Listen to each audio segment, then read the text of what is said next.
Assalamualaikum warahmatullahi wabarakatuh.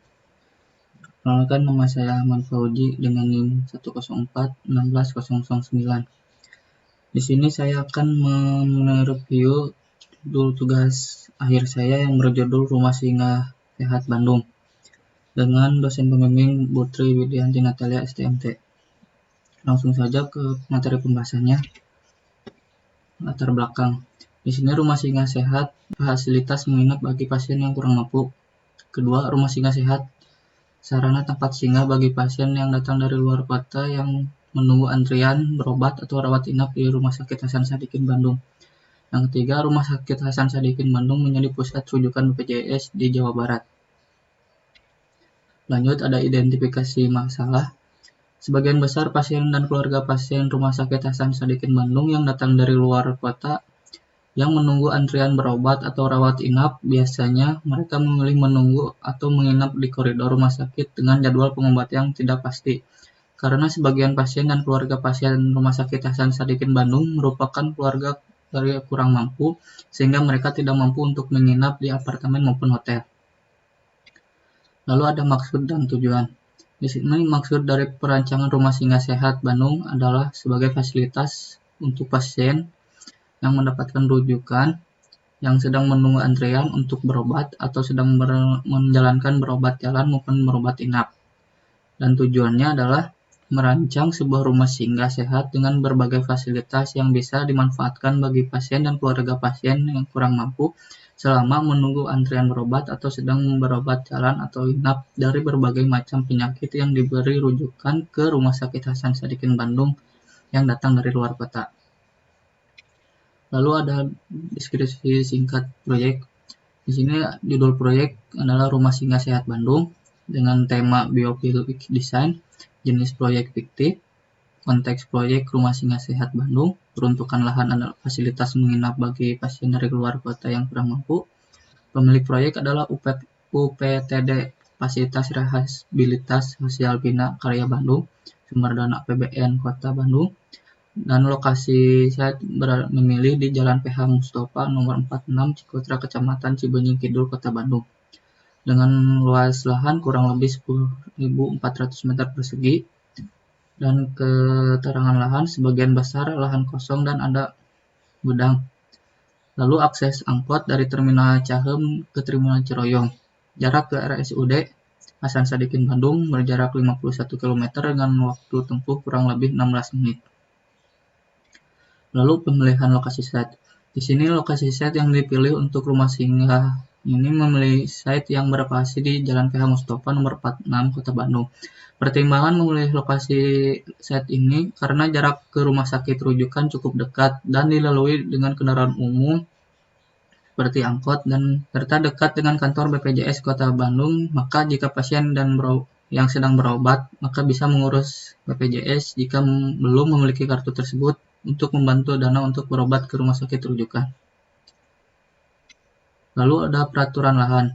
Di sini peraturan lahan bersumber Perda RDTR tahun 2015 sampai 2023. Peraturannya adalah subzona ruang terbuka hijau taman unit lingkungan, zona perumahan kepadatan tinggi, subzona perdagangan dan jasa linier, zona kantor pemerintahan, subzona sarana pelayanan umum pendidikan, subzona sarana pelayanan umum kesehatan, zona pelayanan umum olahraga dengan KDB 40% maksimal dan KLB 1,2% maksimal. GSB sekurang-kurangnya setengah lebar ruang milik jalan atau rumija. Dan di sini memiliki perhitungan KDB dan KLB.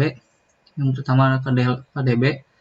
KDB memiliki rumus luas lantai dasar dibagi luas lahan. Di sini KDB-nya adalah 40%, maka dibagi luas lantai dasar dibagi luas lahan. Luas lantai dasar 10.400 dikali 40%, maka luas lantai dasarnya adalah 4.160 meter persegi. Lalu untuk KLB sendiri adalah dengan rumusnya jumlah lantai dibagi area. Di sini KLB-nya 1,2 sama dengan jumlah lantai dibagi 1.400. Jumlah lantai adalah sama dengan 10.400 dikali 1,2. Jumlah lantai sama dengan 12.480 dibagi 4.160 sama jumlah lantai sama dengan 3. Maka luas lantai dasar maksimal adalah 4.160 meter persegi, sedangkan untuk jumlah lantai memiliki 3 lantai. Lanjut ke tema perancangan. Di sini saya mengambil tema biophilic design. Dalam desain perancangan bangunan ini yang diungkapkan oleh Trapin dalam bukunya yaitu 14 Pattern of Biophilic Design. Keseluruhan prinsip tersebut dikelompokkan menjadi 3 kelompok utama, yaitu nature in the space, lalu ada natural analogies, lalu nature of the space. Nature in the space di sini prinsip pertama mengandung beberapa poin utama yang diperhatikan dalam penerapannya dalam desain. Poin-poin tersebut adalah hubungan non-visual dengan alam, koneksi singkat dengan alam, peraturan temperatur dan aliran udara dalam ruangan ataupun bangunan, unsur air dalam desain, peraturan cahaya, dan hubungan bangunan dengan sistem alam. Untuk natur analogis, di sini unsur-unsur alam yang begitu banyak diadaptasi ke dalam bentuk-bentuk analogis di dalam desain. Prinsip pada bangunan ini mengembagi analogi tersebut yang diterapkan pada beberapa hal, yaitu penerapan bentuk-bentuk geomorfik di dalam bangunan, kompleksitas tatanan bentuk ornamen, dan tampilan bangunan, dan penggunaan material-material alam.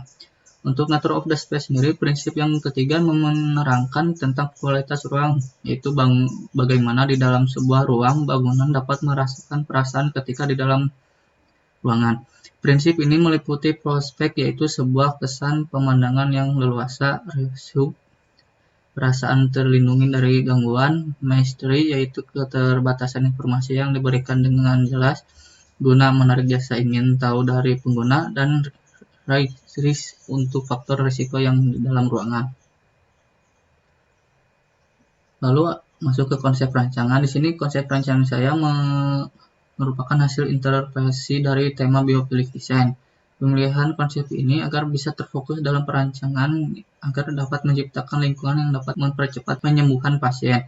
Karena menurut R.M. Kaplan menyebutkan bahwa ada beberapa faktor yang mempengaruhi dalam proses kesembuhan, yaitu faktor lingkungan 40%, faktor medis 10%, faktor genetis 20%, dan faktor lainnya 10%. Sedangkan elemen-elemen penerapan konsep biophilic design oleh Trapin di dalam bukunya yaitu 14 Pattern of Biophilic Design terhadap bangunan yang lingkungan, yaitu yang dijelaskan tadi ada biophilic design, nature of the space, natural analogies pattern, lalu ada nature of the space. Langsung masuk ke rencana tapak dan skematik bangunan. Bentuk tapak set ini berbentuk persegi dengan arah orientasi yang merata untuk antara utara, selatan, timur, dan barat. Mengoptimalkan cahaya matahari, maka bentuk massa bangunan harus berbentuk persegi panjang agar pasien dapat mendapatkan cahaya matahari pagi yang optimal. Lalu masuk ke rencana pemekatan ruang. Untuk pemekatan ruang untuk rumah singgah ini membagi menjadi beberapa zona yang dibutuhkan untuk rumah singgah. Di sini pemekatan ruang dibagi menjadi area servis, area fasilitas penunjang, area komunal, dan area pengelola.